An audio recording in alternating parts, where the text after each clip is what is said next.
এই শব্দটা এত সুন্দর, বারবার শুনতে ইচ্ছা হয়, এত ভালো লাগে। এটা হচ্ছে গিয়ে আজকে রান্নার আমাদের ফাইনাল লুক। দেখতে কিন্তু মারাত্মক সুন্দর লাগতেছে। আর এই তো উপকরণ হিসেবে নিলাম মরিচ বাটা, জিরা বাটা আর ধনিয়া বাটা। আর এই বাটিতে হচ্ছে আদা বাটা আর রসুন বাটা। এইটাই আছে পেঁয়াজ বাটা। আর গরম তেলে দেওয়ার জন্য শুকনো মরিচ, তেজপাতা আর জিরা। এখানে মুরগির মাংসটা আর আলুটা ভালোভাবে কেটে ধুয়ে এর মধ্যে দুধ তেল দিয়ে ভালোভাবে মিশাতে হবে। এই ফার্স্ট টাইম আমি কোনো ভিডিওতে ভয়েস দিচ্ছি, এর জন্য আমার একটু কেমন জানি নার্ভাস ফিল হচ্ছে। আর আপনারা যারা আমার ভিডিওটা দেখছেন তারা অবশ্যই আমার চ্যানেলটাকে সাবস্ক্রাইব করবেন, এর সাথে সাথে লাইক, কমেন্টস এবং শেয়ার করতে ভুলবেন না। তারপর কড়াইয়ের মধ্যে তেল দিবেন, একটু বেশি তেল দিবেন, কারণ হচ্ছে এটা তো মাংস রান্না, একটু তেল বেশি দিলে ভালো হয়। তারপরে একে একে ওই যে তেজপাতা, শুকনো মরিচ আর জিরাটা দিবেন। একটু সময় নাড়িয়ে এর মধ্যে দিবেন পেঁয়াজ পাশ। তারপর একটু ভালোভাবে নাড়িয়ে নেবেন। প্রতিটা উপকরণ দেওয়ার পর একটু সময় ধরে নাড়িয়ে নেবেন, তাতে ভালোভাবে মিক্সড হয় আর কি।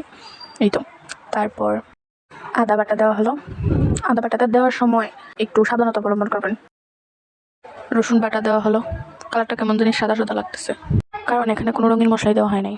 তারপর এখানে পেঁয়াজ বাটা দেওয়া হলো। মাংসতে বাটা মশলা দিলে না, এর টেস্টটাই একদম অন্যরকম হয়, খাইতে অনেক বেশি ভালো লাগে। এবার এতে মরিচ বাটা, ধনিয়া বাটা আর জিরা বাটা দেওয়া হলো। আবার একটু ভালোভাবে নাড়িয়ে নিব। এবার এতে গুঁড়া হলুদ অ্যাড করব, এর সাথে কিছুটা লবণও দিব, মানে মশলাতে যতটুকু লাগে আর কি। আপনারা আপনাদের স্বাদ মতো লবণ দিবেন, কারণ তরকারির মেইন উপকরণই হচ্ছে লবণ। মশলা কষানোর জন্য পানি অ্যাড করবেন। এই তো মশলাটা কষানো হচ্ছে। এভাবে মশলাতে বলক উঠতে হবে। বলক ওঠার পর এভাবে উপরে দিয়ে দেখবেন যে তেল উঠতেছে। তেল ওঠার পর একটু নাড়াবেন, নাড়িয়ে কাঁচা মাংস আর আলুটা দিয়ে দিবেন।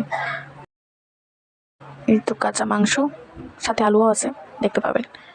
এই তো তারপর আবার মিশাবেন। এতে কিছু পাকা টমেটো অ্যাড করবেন। পাকা টমেটো দিলে কি হয় যে রান্নার স্বাদটা দ্বিগুণ বেড়ে যায়। এইভাবে মাংসটা কষাবেন। আসলে মাংস যত কষাবেন ততই রান্নার স্বাদ ভালো হবে।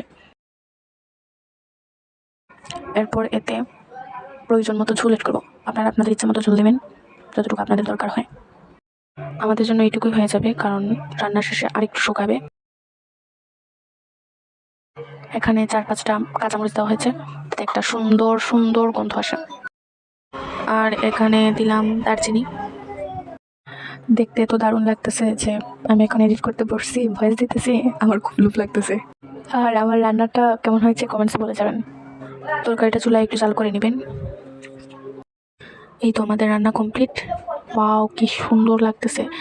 জাল করে নিয়ে একটু ঠান্ডা করে নেবেন, দেখবেন যে একদম এরকম হবেই হবে। আর শেষ কথা হচ্ছে, আমার এই ছোট্ট চ্যানেলটাকে সবাই প্লিজ সাপোর্ট করবেন। টাটা, বাই বাই, আজ এই পর্যন্তই।